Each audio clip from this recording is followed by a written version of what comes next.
Oke, bayangkan ini. Pernahkah kalian dengar argumen kalau supply Bitcoin di luar sana itu sebenarnya lagi menghilang dengan sangat cepat? Nah, di sesi bedah materi kita hari ini, kita bakal ngulik sebuah tulisan yang super menarik, sebuah pandangan tajam tentang apa yang si penulis sebut sebagai sats murah terakhir. Mari kita bongkar argumen dramatis ini bareng-bareng dan lihat pergeseran paradigma macam apa sih yang diklaim lagi terjadi persis di depan mata kita. Penulisnya ngebuka materi ini dengan satu pengingat yang cukup nonjok. Dia bilang, ada masa di mana orang-orang menertawakan ide membeli Bitcoin di bawah $100. Fakta sejarah ini dipakai banget buat ngebangun fondasi dari apa yang bakal dia jelasin selanjutnya. Masuk ke bagian pertama, sejarah tertawaan, harga dari sebuah keraguan historis. Penulis ngebagi sejarah ini ke dalam 3 era waktu, dan polanya tuh benar-benar konsisten. Era pertama, harga di bawah $100 dicemooh. Lanjut ke era kedua, mereka tetap ketawa pas harganya nyentuh $1.000. Dan tebak, di era ketiga pas harganya tembus $10.000, cibiran itu masih aja ada. Tapi, nah ini ironisnya yang dicatat sama sumber kita. Sekarang, sebagian besar dari orang-orang yang dulu pada ngetawain itu, malah lagi panik rebutan buat masuk di harga yang dulunya mereka cemooh. Penulis bener-bener nyorotin gimana psikologi massa itu bisa berbalik 180 derajat pas realitas pasar udah nggak bisa diabaikan lagi.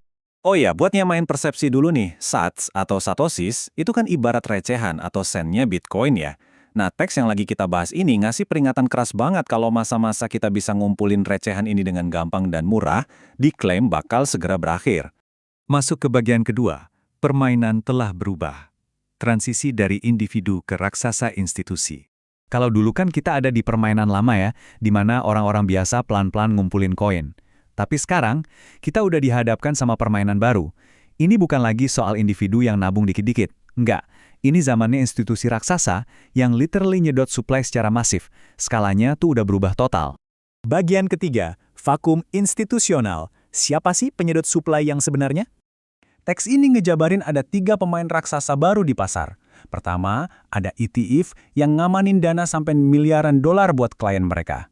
Terus, perusahaan-perusahaan besar yang mulai agresif ngunci koin di brankas perbendaharaan mereka. Dan yang ketiga, pemerintah dari berbagai negara yang diam-diam mulai ambil bagian. Skala akumulasi mereka ini benar-benar bikin daya beli kita sebagai individu biasa kelihatan nggak ada apa-apanya.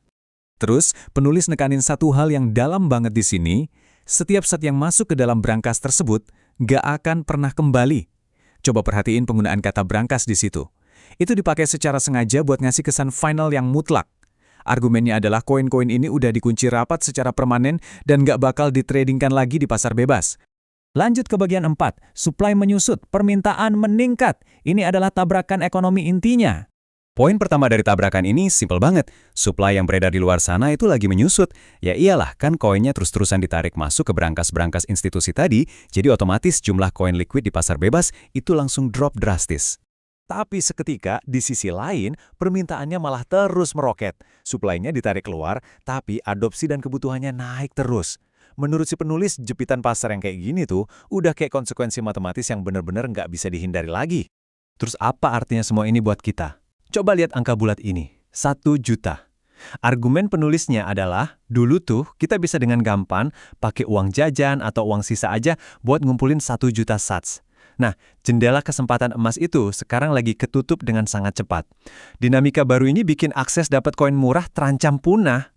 Bagian kelima, era kelangkaan. Momen di mana yang tadinya murah jadi tak tersentuh. Berdasarkan materi yang lagi kita bedah ini, sebentar lagi sats itu nggak bakal punya persepsi murah lagi di kepala kita. Malahan bakal kerasa jadi 2 hal ini, sangat langka dan sama sekali tak tersentuh. Penulis benar-benar nekenin adanya pergeseran ganda di sini, nggak cuma secara finansial, tapi juga psikologis. Di masa depan nanti, niat iseng ngumpulin sats buat orang awam mungkin bakal jadi sebuah kemustahilan. Nah, narasi ini ngebawa kita balik lagi ke poin di awal tadi. Orang-orang yang tertawa paling lama pada akhirnya bakal jadi orang-orang yang membayar paling mahal. Teks ini nyajiin semacam realitas ekonomi yang harus dibayar mahal sebagai konsekuensi akhir buat para peragu tersebut. Jadi, pesan mendesak dari keseluruhan pemaparan ini kerangkum sempurna di kutipan penutupnya. Karena ini adalah sats murah terakhir yang akan pernah kalian lihat. Ini bukan cuma sekedar opini sambil lalu ya, ini adalah tesis utama dari sang penulis. Dia nyampein ini sebagai peringatan langsung biar kita sadar soal pergeseran tektonik yang lagi terjadi. Dari semua bedah materi kita tadi, ujung-ujungnya nyisain satu pertanyaan yang provokatif banget.